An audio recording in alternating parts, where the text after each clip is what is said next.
ولادت باسعادت کے بعد 3-4 دن تک آپ کی والدہ نے آپ کو دودھ پلایا. پھر آپ کے چچا ابو لہب کی آزاد کردہ کنیز سویبہ نے اور پھر حلیمہ سعدیہ نے دودھ پلایا. اکثر سیرت نگاروں نے کنیز کا نام صوبیہ ہی لکھا ہے، لیکن دراصل اس کا نام سویبہ تھا. جس طرح صحیح بخاری اور سیرت نگاری کے عالمی مقابلے میں اول آنے والی سیرت نبوی پر مستند کتاب الرحیق المختوم میں مذکور ہے. دودھ پلانے کی ذمہ داری ماہ ربیع الاول 52 قبل ہجری یعنی اپریل 571 عیسوی میں سونپی گئی. اس زمانے میں عرب میں یہ دستور تھا جو آج کے دور میں بھی باقی ہے کہ نوزائیدہ بچوں کو دودھ پلانے کے لیے شرفاء ابتدا ہی سے دیہات میں بھیج دیا کرتے تھے تاکہ دیہات کی صاف ستھری اور کھلی آب و ہوا میں ان کی پرورش ہو سکے، زبان اہل عرب جیسی فصیح ہو جائے اور اہل عرب کی دیگر خصوصیات اوائل عمر ہی سے بچوں میں راسخ ہو جائیں. اس دستور کے مطابق سال میں 2 مرتبہ بنی سعد کی عورتیں شیرخوار بچوں کی تلاش میں آیا کرتی تھیں.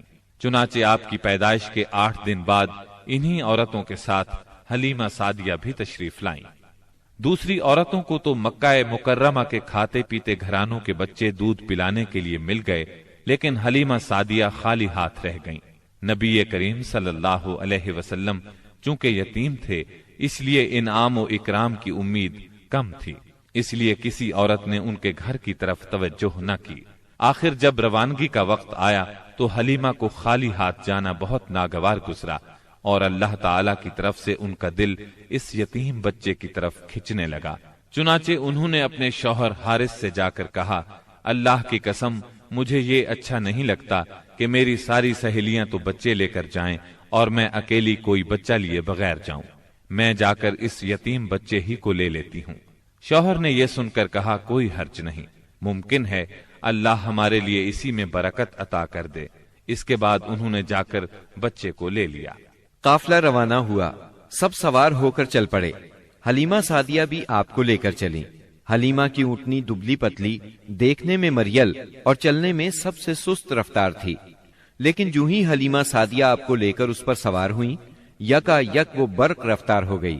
باقی عورتوں نے اس منظر کو حیرت سے دیکھا کہ حلیمہ سعدیہ کی مریل اونٹنی ان کی طاقتور اور تیز رفتار اونٹنیوں سے آگے نکلی جا رہی تھی اور پھر وہ ان سب کو پیچھے چھوڑ گئی. یہ تبدیلی دوسری عورتوں کے لیے کسی معجزے سے کم نہیں تھی. حلیمہ کے والد ابو زویب کا نام عبداللہ بن حارث تھا. وہ نبی صلی اللہ علیہ وسلم کے رضائی نانا ہوئے. حلیمہ کے شوہر کا نام حارث بن عبد العزا تھا.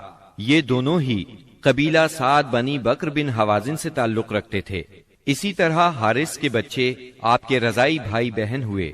جب تک آپ صلی اللہ علیہ وسلم حلیمہ سعدیہ کے گھر رہے ان کا گھر برکتوں سے مالا مال رہا. حلیمہ بیان کرتی ہیں کہ وہ جب آئی تھیں تو قحط سالی کا دور تھا. ان کے پاس ایک گدھی تھی جو اس قدر دبلی پتلی اور مریل تھی کہ پورے قافلے میں سب سے سست اور مریل چال چلتی تھی. ایک اونٹنی بھی تھی مگر وہ قطرہ دودھ کا نہیں دیتی تھی. حلیمہ کا اپنا بچہ بھوک سے بے قرار ہو کر بلکتا رہتا تھا، خود سوتا نہ ماں باپ کو سونے دیتا. مگر جب وہ آپ کو لے کر اپنے گھر آئیں اور آپ کو گود میں لیا تو سینہ دودھ سے بھر گیا، یہاں تک کہ آپ نے پیٹ بھر کر دودھ پیا اور آپ صلی اللہ علیہ وسلم کے ساتھ حلیمہ کے بیٹے نے بھی خوب دودھ پیا. پھر دونوں آرام کی نیند سو گئے. اس رات حلیمہ کا بچہ بالکل نہ رویا. ادھر شوہر اونٹنی کے پاس گیا تو کیا دیکھتا ہے، تھن سے دودھ ابلا چاہتا ہے. چنانچہ وہ دودھ دوہنے لگا. اس نے اس قدر دودھ دوہا کہ گھر کے سب برتن بھر گئے. دونوں نے خوب دودھ پیا اور آرام کی نیند سو گئے. حلیمہ سعدیہ کا گھرانہ سب سے زیادہ قحط زدہ تھا، لیکن مکے سے واپسی کے بعد ان کی یہ حالت ہوئی کہ جب بکریاں چر کر گھر واپس آئیں تو ان کی کوکھیں نکلی ہوئی تھیں اور تھن دودھ سے لبریز تھے. اب گھر والے خوب دودھ پینے لگے، جبکہ قحط کی وجہ سے دوسرے گھرانوں کو دودھ بالکل نہیں ملتا تھا. یوں اس گھرانے کو مسلسل خیر و برکت نصیب ہوئی. حلیمہ کا دستور تھا کہ وہ ہر 6 ماہ بعد آپ کو مکے لاتی، والدہ اور خاندان کے لوگوں سے ملاتی اور پھر اپنے دیار بنی سعد واپس لے جاتی. جب مدت رضاعت پوری ہو گئی تو دودھ چھڑا کر آپ کی والدہ کے پاس لائیں۔ اب تک وہ آپ کی وجہ سے خیر و برکت دیکھ چکی تھی، اس وجہ سے چاہتی تھی کہ آپ کو ابھی ان کے پاس ہی رہنے دیا جائے۔ چنانچہ انہوں نے آپ کی والدہ سے کہا، کیوں نہ آپ بچے کو ابھی میرے پاس ہی رہنے دیں تاکہ یہ اور مضبوط ہو جائے، مجھے مکے کی وبا سے ڈر لگتا ہے۔ والدہ اس پر راضی ہو گئیں اور حلیمہ آپ کو لے کر خوش خوش اپنے گھر آ گئیں۔ اس طرح آپ قریباً 2 برس تک وہیں رہے۔ پھر آپ کے سینہ مبارک کو چاک کرنے کا واقعہ پیش آیا۔ اس واقعے سے خوفزدہ ہو کر حلیمہ اور ان کے شوہر نے آپ کو آپ کی والدہ آمنہ کے حوالے کر دیا۔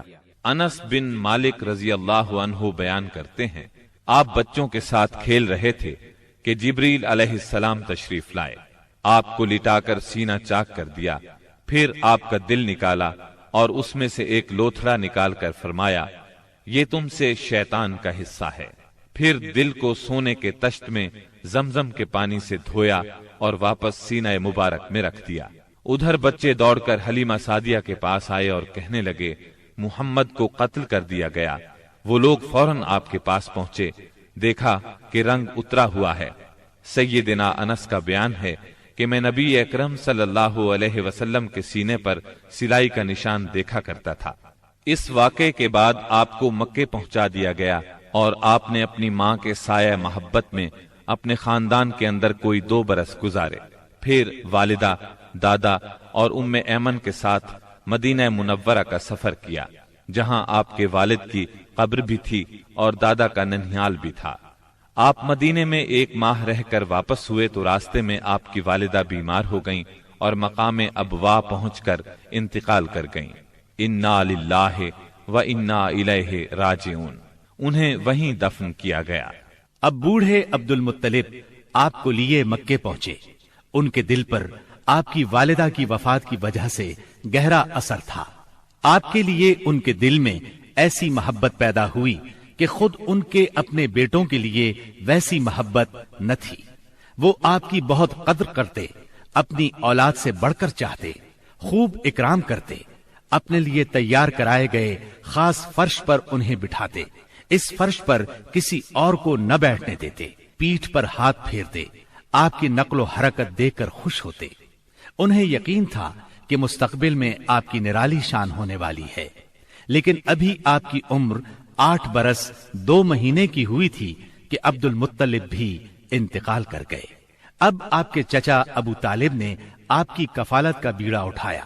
یہ آپ کے والد کے سگے بھائی تھے، انہوں نے بھی آپ سے خاص رحمت اور شفقت برتی۔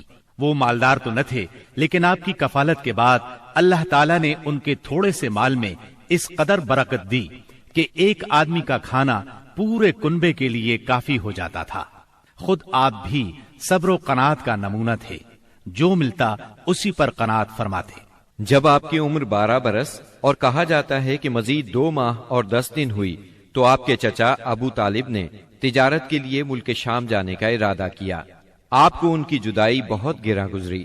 ابو طالب خود بھی متاثر ہوئے، لہٰذا آپ کو اپنے ساتھ لے لیا۔ قافلہ ملک شام کی حدود میں پہنچا تو شہر بسرا کے قریب پڑاؤ کیا۔ بحیرہ نامی عیسائیوں کا ایک راہب اپنے گرجے سے نکل کر ان کے پاس آیا اور قافلے کے درمیان سے گزر کر نبی صلی اللہ علیہ وسلم کے پاس پہنچا۔ پھر آپ کا ہاتھ پکڑ کر بولا، یہ دنیا کے سردار ہیں، پروردگار عالم کے رسول ہیں، اللہ انہیں رحمت عالم بنا کر بھیجے گا۔ میں انہیں مہر نبوت سے بھی پہچانتا ہوں۔ یہ کندھے کے نیچے نرم ہڈی کے پاس سیب کی طرح ہے اور ہم اس کا ذکر اپنی کتابوں میں بھی پاتے ہیں۔ پھر اس نے قافلے کی دعوت کی اور ابو طالب سے کہا، انہیں یہاں سے واپس بھیج دیں، ملک شام نہ لے جائیں، کیونکہ انہیں یہودیوں سے خطرہ ہے۔ اس پر ابو طالب نے غلاموں کے ہمراہ آپ کو مکے بھیج دیا۔ جب آپ کی عمر 15 برس ہوئی تو ذیقات کے مہینے میں اوکاس کے بازار میں ایک لڑائی ہوئی۔ اس لڑائی میں ایک طرف قریش کے قبائل تھے اور دوسری طرف قیس اور اعلان کے قبائل تھے۔ دونوں میں گھمسان کا رن پڑا، فریقین کے کتنے ہی آدمی مارے گئے، لیکن پھر انہوں نے صلح کر لی اور طے پایا کہ دونوں طرف کے مقتولین گنے جائیں۔ جدھر زیادہ ہوں ادھر والے زائد مقتولین کا خون بہا لے لیں۔ اس کے بعد جنگ ختم ہو گئی اور باہمی دشمنی کو ختم کر دیا گیا۔ اس جنگ میں نبی کریم صلی اللہ علیہ وسلم بھی شریک تھے، لیکن آپ نے لڑائی میں براہ راست حصہ نہیں لیا، اپنے چچاؤں کو تیر تھماتے تھے۔ اس جنگ کا نام جنگ فجار ہے۔ یہ نام اس لیے مشہور ہوا کہ اس میں حرام مہینے کی حرمت پامال کی گئی۔ فجار نام کے واقعات 4 بار پیش آئے، ہر سال ایک واقعہ پیش آتا رہا۔ جنگ فجار والا واقعہ آخری تھا۔ اس سے پہلے کے 3 واقعات میں ہلکے پھلکے جھگڑے ہوئے، شدید لڑائی صرف اسی چوتھے واقعے میں ہوئی۔ اس جنگ کے بعد ذیقعد ہی کے مہینے میں 5 قبائل کے درمیان ایک عہد نامہ طے پایا۔ اس عہد نامے کو حلف الفضول کہا جاتا ہے۔ ان قبائل کے نام یہ ہیں: بنو ہاشم، بنو مطلب، بنو اسد، بنی عبد العزا، بنو زہرہ اور بنو تیم۔ اس کی وجہ یہ ہوئی کہ یمن کا ایک آدمی اپنا سامان تجارت لے کر مکے آیا۔ آس بن وائل نے اس سے وہ مال خرید لیا، لیکن قیمت ادا نہ کی۔ اس نے بنو عبد الدار، بنو مخزوم، بنو سہم اور بنو عدی سے فریاد کی، لیکن انہوں نے کوئی توجہ نہ دی۔ چنانچہ اس نے ابو قبیس کے پہاڑ پر چڑھ کر چند اشعار پڑھے، جن میں اپنی مظلومیت کا نقشہ کھینچا اور آواز لگائی کہ کوئی تو اس کا حق دلانے کے لیے اس کی مدد کرے۔ اس پر زبیر بن عبد المطلب نے دوڑ دھوپ کی، لہٰذا اس قبیلے کے افراد بنو تیم کے سردار عبداللہ بن جدعان کے گھر میں جمع ہوئے اور آپس میں عہد و پیمان کیا کہ مکے میں جو بھی مظلوم نظر آئے، خواہ مکے کا رہنے والا ہو یا کسی اور جگہ کا، یہ سب اس کی حمایت میں اٹھ کھڑے ہوں گے۔ انہوں نے آس بن وائل سے بھی اس کا حق لے کر اس کے حوالے کیا۔ اس عہد و پیمان میں آپ بھی اپنے چچاؤں کے ساتھ تھے۔ نبوت سے سرفراز ہونے کے بعد آپ فرمایا کرتے تھے، میں عبداللہ بن جدعان کے مکان پر ایک ایسے معاہدے میں شریک ہوا کہ مجھے اس کے بدلے سرخ اونٹ بھی پسند نہیں، اور اگر میں اس کے لیے اسلام کے دور میں بلایا جاتا تو ضرور جاتا۔ نبی اکرم صلی اللہ علیہ وسلم یتیم پیدا ہوئے اور اپنے دادا پھر چچا کی کفالت میں رہے۔ والد سے وراثت میں جو کچھ ملا تھا اس سے کچھ نہیں ہو سکتا تھا۔ چنانچہ جو ہی آپ ہلکے پھلکے کام کرنے کے لائق ہوئے، اپنے رضائی بھائیوں کے ساتھ دیار بنی سعد میں بکریاں چرانے لگے۔ پھر جب مکہ معظمہ آئے تو وہاں بھی چند قیرات کے عوض اہل مکہ کی بکریاں چرائیں۔ قیرات 1 دینار کا 20واں یا 24واں حصہ ہوتا ہے، جس کی قیمت اس زمانے میں بمشکل 80-90 روپے سمجھ لیں۔ کم عمری میں بکریاں چرانا انبیاء کی سنت ہے۔ ایک بار عہد نبوت میں آپ نے فرمایا، کوئی بھی نبی نہیں گزرا مگر اس نے بکریاں ضرور چرائیں۔